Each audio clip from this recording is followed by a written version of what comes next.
Aujourd'hui je suis venu avec une autre vidéo. Je vais parler d'un nouveau protocole, un protocole de niveau 3 qui permet de faire le routage et d'utiliser PNS Interior Gateway Routing Protocol. Est un routeur à vecteur de distance, c'est-à-dire il apprend le route à travers ses voisins. GRP a des distances administratives, il a une distance administrative interne, il a une distance administrative externe. La distance administrative interne qui est 90, externe c'est 170. Et GRP est un protocole de couche 3, qui utilise l'algorithme DIEL. Ensuite, il utilise le RTP pour transporter les paquets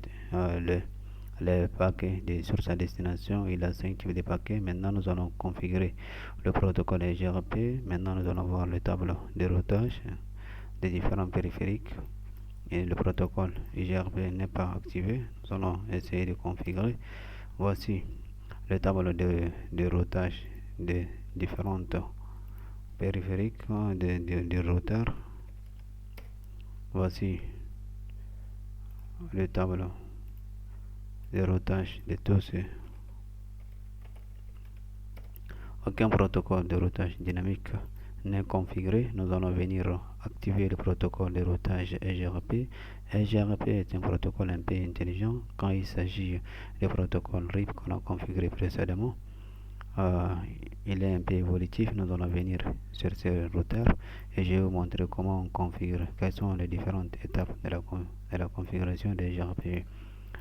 Nous allons passer en mode configuration. Nous allons venir routeur. Pour activer le routeur EGRP, il faut mettre les AS, autonomie du système, le système autonome. On met un, ensuite on passe network, on saisit les adresses réseau qui sont directement connectées. Pour celui-ci, on a 192.16.1.0/masque. Mais dans le cas des GRP, on saisit le masque, on met le masque générique. Le masque générique, il suffit de prendre le masque 255 fois et faire moins le masque de réseau. Par exemple, ici, /24, c'est le 255 3 fois. On fait avec le 255 4 fois, il reste 0,000,255. On tape. Ensuite, on va mettre l'adresse du réseau qui est directement connecté. 216.3.0/30, c'est 255 3 fois et 252. Donc le masque générique sera 0,003. Maintenant aussi on va saisir l'autre, cette adresse qui est directement connectée, cette adresse réseau qui est directement connectée. 10 4 0,003. On a déjà configuré les adresses des sous-réseaux qui sont directement connectés sur R1. On va partir sur le routeur RD pour essayer d'activer le protocole de routage EGRP. On va venir en mode routeur EGRP et là on a déjà activé. Maintenant on va annoncer le réseau. On annonce le réseau qui est directement connecté 16.2.0/24. donc le masque générique 0,00255. On va encore annoncer 16.3 255 0,003. Voici, il a envoyé des messages hello qui sont en train d'échanger la route. Ils sont en train de faire des messages hello, c'est-à-dire il utilise l'algorithme DIEL qu'il a envoyé. Voici neighbor. Dans le cas de EGRP, il a aussi le table de voisinage. Voici le table de voisinage, l'adresse 2, c'est-à-dire son voisin, qu'ils sont en train de faire d'échange de tables de routage à travers ses voisins. Nous allons aussi configurer les autres interfaces. On a l'interface network. On a 168.10.8. On a masque 0,003. On a déjà déclaré les trois routes. Le D, celui-là qui est interconnecté, celui-là qui est interconnecté et celui-là. Nous allons venir maintenant au niveau de ce routeur pour essayer de déclarer, d'annoncer aux autres routeurs les routes qui sont directement connectées. À partir de GRP, nous allons mettre les AS, Autonomous System. On va essayer d'annoncer aux autres routeurs et le réseau et l'adresse réseau qui sont directement connectés, donc 0000255. Voilà. Aussi 192.168.10.4.0.0.3. Voici, ils sont en train de s'échanger les tables de routage. Voici ici, les neighbors sont voisins à une adresse 5 et il utilise l'algorithme DL puisque EGRP utilise l'algorithme DL pour faire le routage. Ils ont envoyé des messages hello et ils se sont changés les tables de routage qui est up. Maintenant nous allons mettre l'autre interface qui est 8.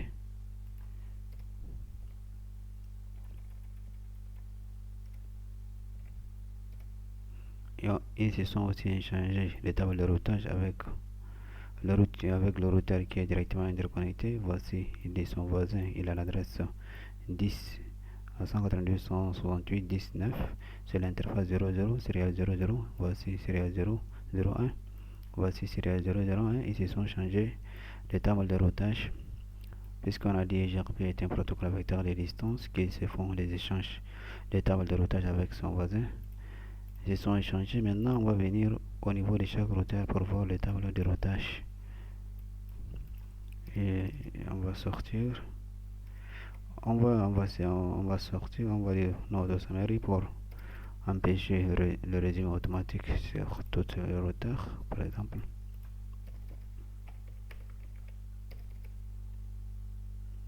Node Summary. Juste pour empêcher le résumé automatique puisque GRP est un protocole à classful.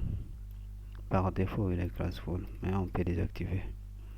Donc on va venir on est au niveau de R1. On va venir voir les tables de routage IP route. Voici D qui signifie est un protocole. Voici D ici c'est GRP. D c'est GRP. Voici D ici GRP. C'est la route qu'il a appris à travers ses voisins. Distance administrative 90 qui est distance administrative interne. Ici aussi c'est la route qu'il a appris à travers ses voisins. Cette route aussi il a appris à travers ses voisins. On va venir au niveau de cette routeur. Quelles sont les routes qu'il a appris à travers le protocole de routage dynamique et GRP. Voici il y a trois routeurs qu'il a appris à travers trois routes qu'il a appris à travers ses voisins. Nous allons venir au niveau de ce routeur pour voir quelles sont les routes qu'il a appris à travers ses voisins. Voici, on a trois routes qu'il a appris à travers ses voisins. Pour voir quel est le protocole on a configuré, il suffit de taper IP show protocole pour voir le protocole. Voici le protocole qu'on a configuré, c'est le protocole EGRP. Le protocole EGRP, pour changer le métrique, il a 5 paramètres et chaque paramètre on va saisir. Voici le distributed EGRP, il a un AS, un système autonome, un système autonome. Il a 4 chemins et voici ce routeur. Voici les adresses réseau donc il a routé à travers ses voisins. Voici les gateways, il a des gateways, il est connecté à des réseaux. On a 5, on a une distance administrative qui est 90, une distance administrative 90, c'est-à-dire un GRP à des distances administratives. Ça c'est les seules distances administratives internes. Voici, il a fait les dernières mises à jour Et ici, il n'y a pas, et ça c'est internal, c'est-à-dire une distance interne, une distance administrative interne, et ça c'est la distance administrative externe qui est 170. Nous allons venir ici, on tape show IP protocole. Vous allez voir la même chose d'ailleurs. On va EGRP à 3 tables. On va venir voir quelles sont les tables IP EGRP. EGRP, il a les tables de voisinage et les tables de topologie. Les tables de topologie gardent les tables, gardent les routes dans lesquelles ces routeurs veulent partir, mais c'est des chemins sans boucle. Par exemple, on met neighbor pour voir quels sont ses voisins. Par exemple, sur ce routeur, quels sont ses voisins. Le point 1, c'est-à-dire pour voici son voisin, l'interface 00 serial 001 qui est l'adresse 1, et l'interface serial 00 qui est l'adresse 6, c'est-à-dire celui-là qui est directement connecté. Ça c'est le 5, ça c'est le 6, son voisin c'est le 6 et ça son voisin c'est 1. C'est les voisins qui sont directement connectés avec le protocole HTTP. Il est possible de voir ses voisins. On va voir aussi quels sont ses voisins.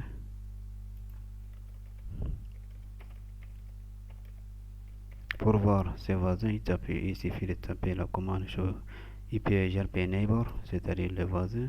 Voici l'adresse de ses voisins et les interfaces et le temps de mise à jour. Il existe aussi un autre table qui est tellement important que vous devez savoir parce qu'il regorge de grp en topologie. Sur cette table, le routeur 1 il met des chemins de secours sans boucle pour atteindre tous les réseaux. Par exemple, pour atteindre ces réseaux, il va calculer par exemple pour atteindre ces réseaux 6 quel est le chemin de secours sans boucle. Par exemple, lorsque ce réseau veut atteindre à ce réseau, il se peut que son successeur c'est celui-là, mais il doit connaître le successeur et le successeur potentiel. Si le chemin pour partir vers le réseau successeur tombe en panne, il va changer automatiquement pour envoyer vers le successeur potentiel. Par exemple, on va venir en mode simulation pour que vous voyez comment GRP fonctionne. Si par exemple celui-là veut communiquer le paquet, il va acheminer le paquet vers ce routeur, disons.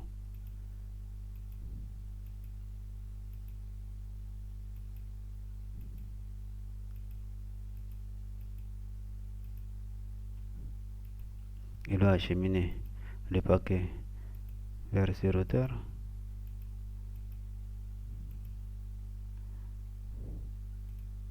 On va venir par exemple, il y a pour que ce routeur il achemine pour atteindre ce réseau, il a le routeur successeur et il a les chemins, il a les successeurs et les successeurs potentiels.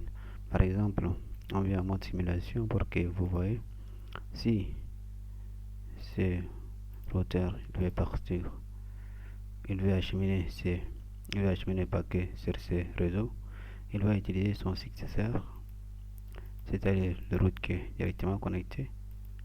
Voici, il va lui renvoyer le paquet. Le paquet a réussi sans problème. Mais lorsque ce chemin ne fonctionne pas, il va utiliser le successeur potentiel. On va venir sur cette routeur et on va annuler. On va annuler cette interface, par exemple. Il existe. On va annuler cette interface, l'interface 00. Et comment c'est l'interface serial. L'interface serial 001.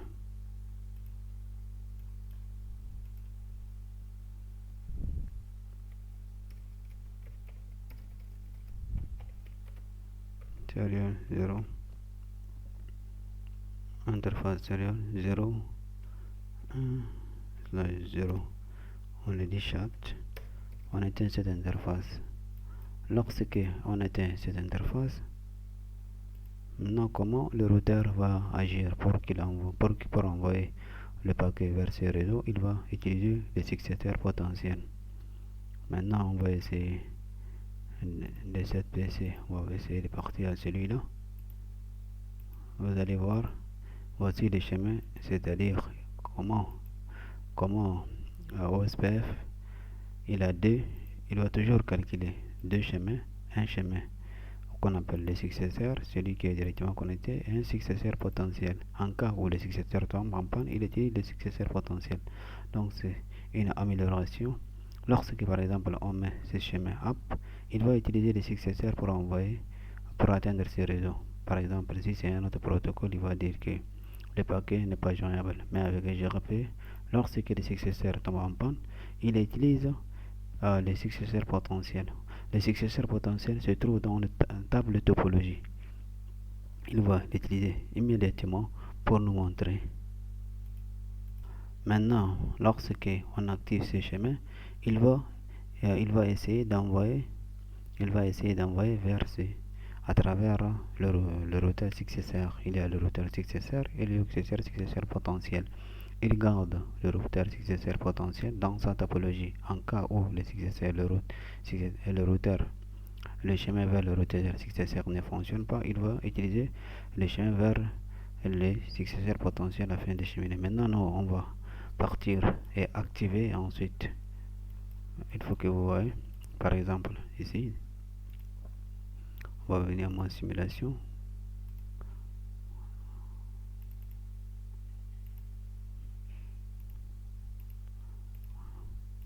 Il va forwarder à travers ces routeurs, il va lui. Ça, c'est la notion des successeurs et des successeurs potentiels. Maintenant, ce PC a envoyé le paquet via ce chemin, c'est-à-dire c'est le chemin, c'est le successeur potentiel.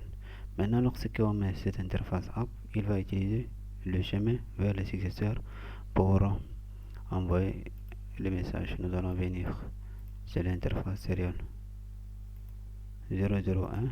Nous allons mettre on et nous allons faire un autre. Vous allez voir que le routeur va utiliser ce chemin. Vous voyez,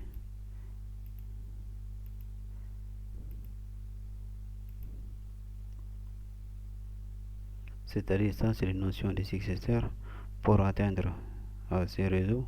Ça, c'est le route. Ça, si on vient dans sa table de routage, nous avons activé. Voici, il essaie de signaler. Pour qu'il signale, il faut activer HRP. Il faut activer le FSM. Ensuite, il a essayé d'envoyer des messages DL pour dire que cette interface de successeur était mise en actif. Avant, on l'a désactivé. Lorsque on désactive, il va essayer d'envoyer vers le successeur potentiel. Et lorsque on active, il va essayer d'envoyer vers le successeur. Tout ça, vous allez voir sur le table de routage. Voici.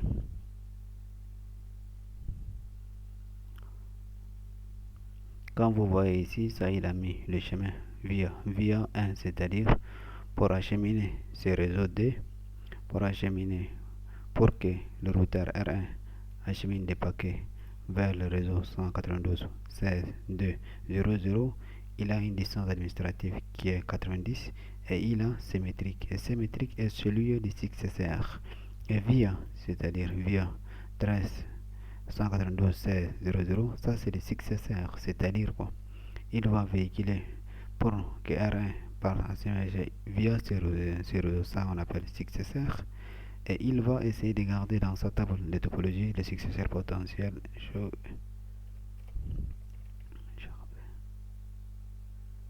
En topologie par exemple, il va essayer, voici le successeur, voici FD qui signifie Voici FD qui signifie distance de faisabilité. Et ça via interface 0,0 pour atteindre. Et il y a aussi dans cette table de topologie, il va garder une route.